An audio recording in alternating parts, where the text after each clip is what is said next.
of immunity? No, why should I do so? We are running a constitutional democracy in South Africa, and you are practicing a very clear rule of law. There is no president, whether he wins with 2/3 majority, who can then stand up there and say, I'm now cancelling these charges. Impossible in the South African setting. What we are doing in South Africa, which people should appreciate, is that we are treating our constitutional democracy so well that no citizen of this country can be said because he or she holds certain positions cannot be tried. That's what, in fact, we are going to see. We are going to once again do something that is unprecedented in this country, wherein the president will go to court and answer questions and test the allegations against him and allow the court of law to determine whether he was guilty or not guilty. Shouldn't we be saying, once again, the democratic South Africa is showing the world what we need to do? That you don't, because you hold certain positions, then be above the law. Everybody is equal before the law. This is what I think the world should be saying. What an interesting processes that are taking place in South Africa. Well, that is indeed very... All right, good morning, good afternoon, good evening. This is the End Time Truth Television channel. We urge you to subscribe to the channel, activate the bell icon by selecting all so that the next time we upload a new video, you will be among the first persons to be notified by Google. I'll be seeing you in the next video. Till then, shalom.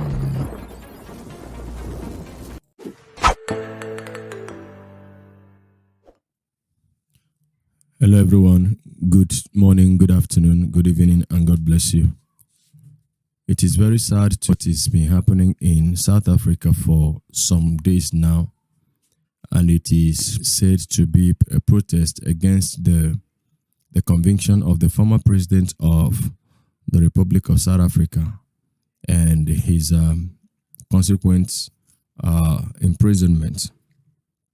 It is very, very sad when I look at things that is happening in Africa or things that are happening in Africa.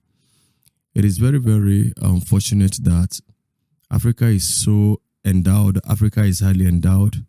Without the continent of Africa, the European nations, the Americas, wouldn't be as plush, as prosperous as they are looking today. Africa somehow is like the cow that gives the milk to other nations. And unfortunately, as endowed as Africa is, I wouldn't know the word to use if I should use the word that Africa is cursed with bad leadership that has turned the continent into a real dark continent of the world.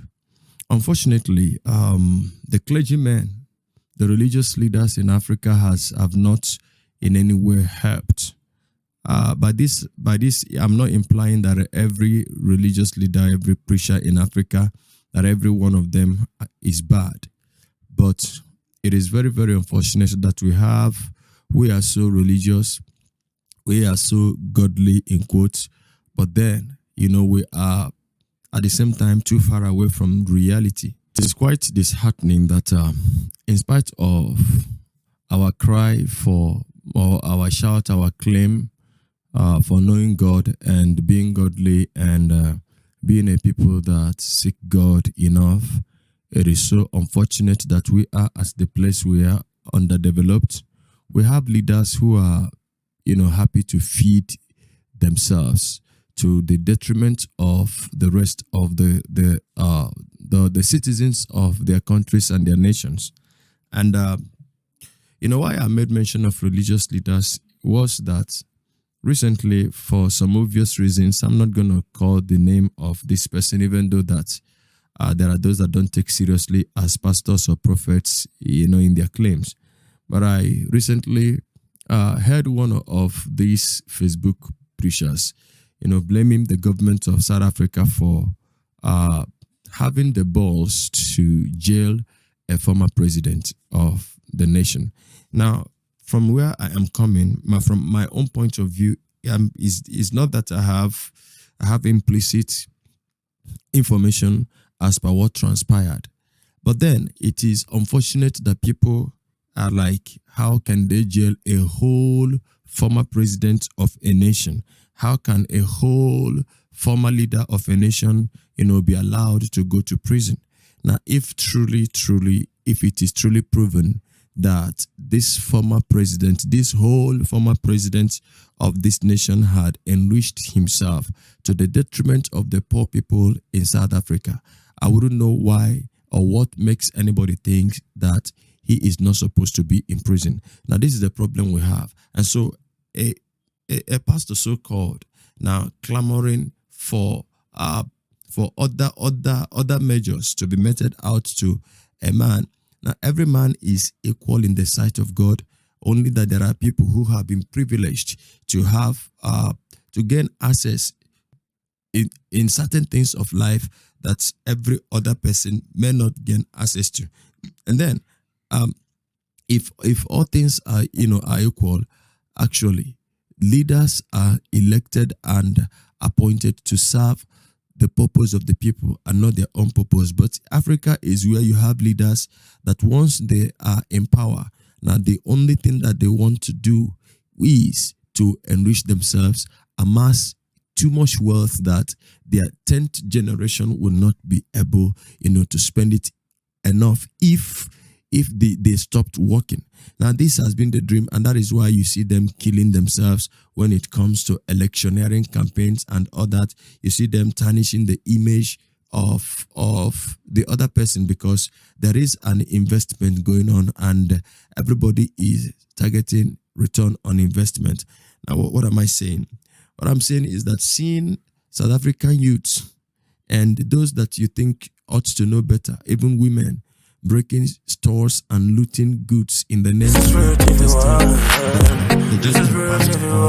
the former leader is very, very unfortunate. And this brings me into a recent post that I saw. You see, what has happened in South Africa is supposed to be a perfect pace setting, a trend for other nations to emulate. And, I expect that every pastor that want to talk about it, if anybody should want to make any statement about this, it will be very, very unfortunate for such a pastor to be. It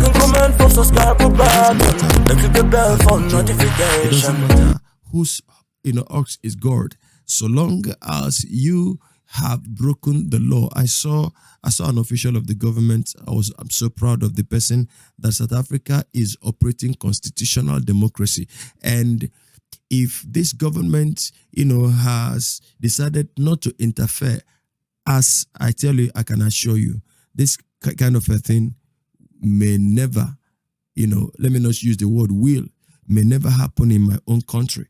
So I think that the government of South Africa are setting a very wonderful trend, a pace that ought to be emulated by other African, countries and leaders and governments, so that when you are there as a president, as a governor, or whatever you are, you don't think that you will always get away with every evil and wickedness that you committed against the people.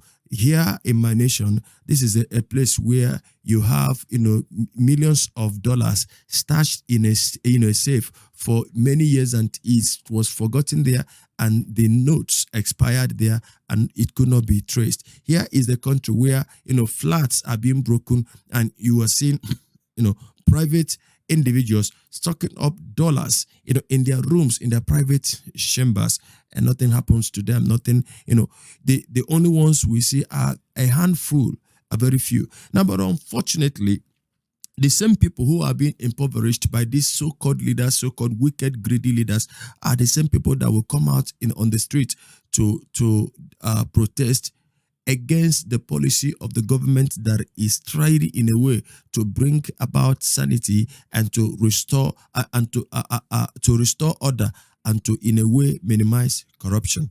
A certain thing happened in my country. There was that leader of a particular institution in the country, and something happened. He embezzled money, and when he was investigated, and he was found, to have actually fallen foul of the law, and he was arrested, and his mansions, were seized. Now, the youth from his tribe came out to protest, as is always and usually the case. They came out to protest, and the protest was that why will you arrest our man? Because this man was giving them, unfortunately, peanuts, and this also has a way to deal with some persons who are going about fighting in individuals, because a certain prophet has been donating money to people, and so that makes it to look like this prophet is so good. This prophet cannot do bad. That was the same thing that was happening with this guy, this politician who was arrested for fraud.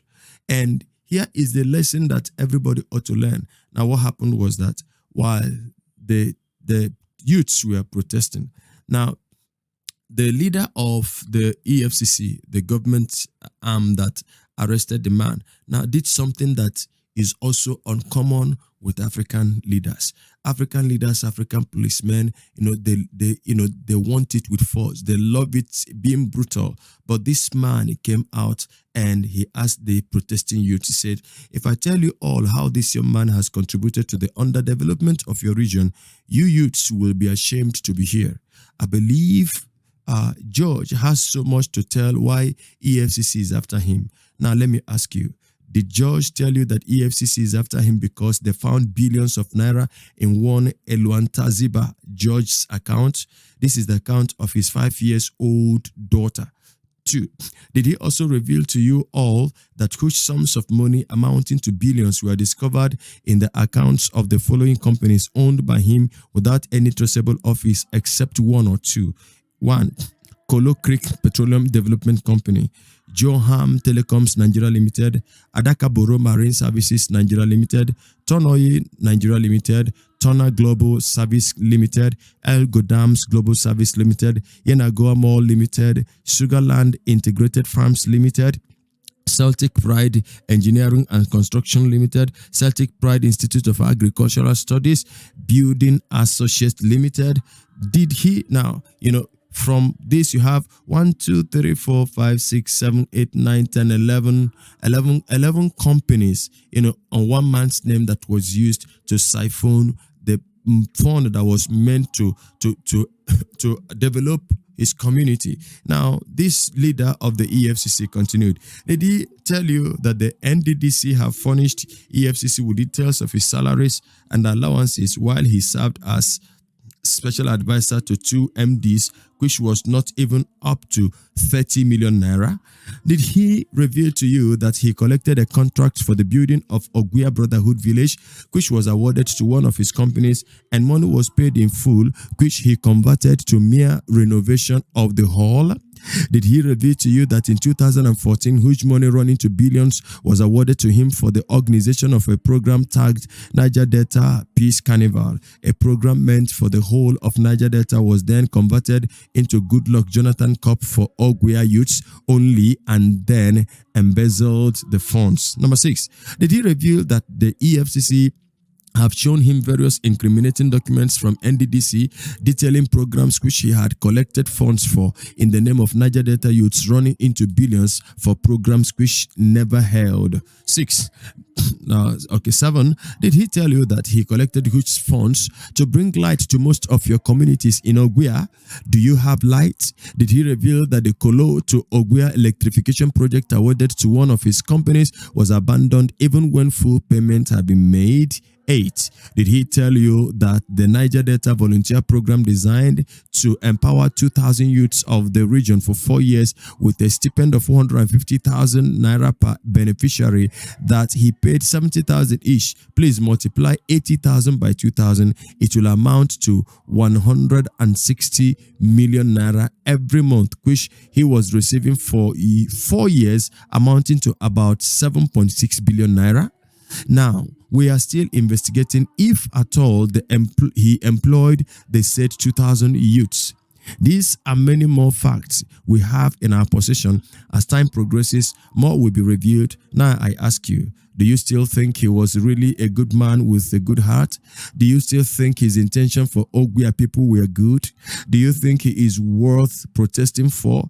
Because he gives you crumbs from the billions he has stolen, is that enough to call him a good man? Have you all pondered and asked yourself if Ogwia or the youths would have been the same way it is now if only he spent half of the money? I ask you again, you think he is good for giving out crumbs? You think he is good for depriving you of what is yours? Don't your mothers and your fathers in the village deserve better life? Next time before you join this kind of protest, ask yourself what his sources of income is as compared to his flamboyant life. I will leave your conscience to communicate with you. Immediately, the EFCC South head ended his speech. The protesters were all cold. They could not utter a word again. One by one, they started dropping their placards, and before you knew it, even his close associates, who were all there, were shocked at the revelations. They too threw away their placards. Everybody went back home. Now, this is what we face in Africa. This leader, this man here happened to be one small leader in one small area.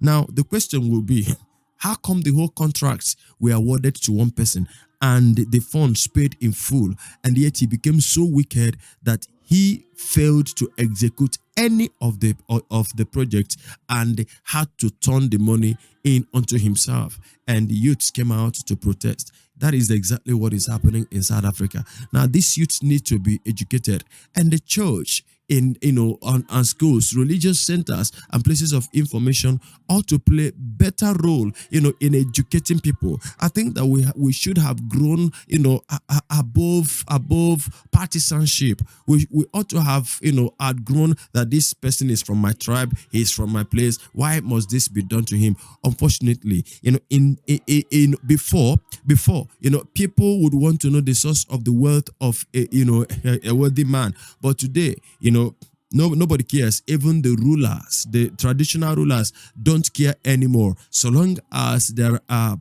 checks and bags of money exchanging hands. Now, a thief can have a chieftaincy title. Even in the church, a thief like this man, this evil politicians, thieves like them are becoming elders and deacons in the church. Nobody is asking question, so long as money is coming in from them, and this money is coming in, at the expense of the pregnant woman out there who is entitled to have a very good Medicare, at the expense of the poor child out there who is dying because he is being deprived the privilege, his right of having access to good medication, to good water, good infrastructures, things like road, things like electricity. In this place, in this country where I am, where I grew up as a child, there is something we call NEPA, the government arm that was in charge of electricity. They're called National Electricity Power Authority then. Now, the name has been changed. Now, it was so bad that when they restore lights, maybe after many hours or after several days or weeks or even months, everybody will shout up NEPA. I was a kid, I shouted up NEPA. Now I have grown into adulthood and I am a father, and my children are still crying up NEPA. Now, because nothing has improved, nothing has changed, and you are here telling me that the leaders who are responsible for the rot that we are experiencing in this nation, and in all the nations in Africa, that they are not supposed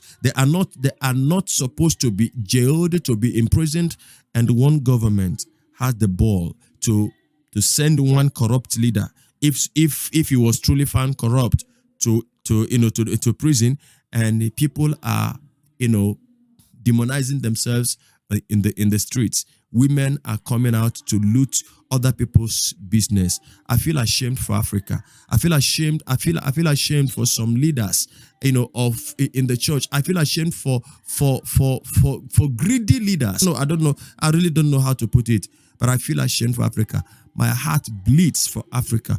Enough is enough. Africa ought to grow. Africa, enough is enough. The darkness ought to be over. We are in the 21st century and we're still living as if we are in the era of the primitive. This is heart bleeding. It is very, very, very unfortunate. When will Africa be liberated? I rest my case. It is very unfortunate.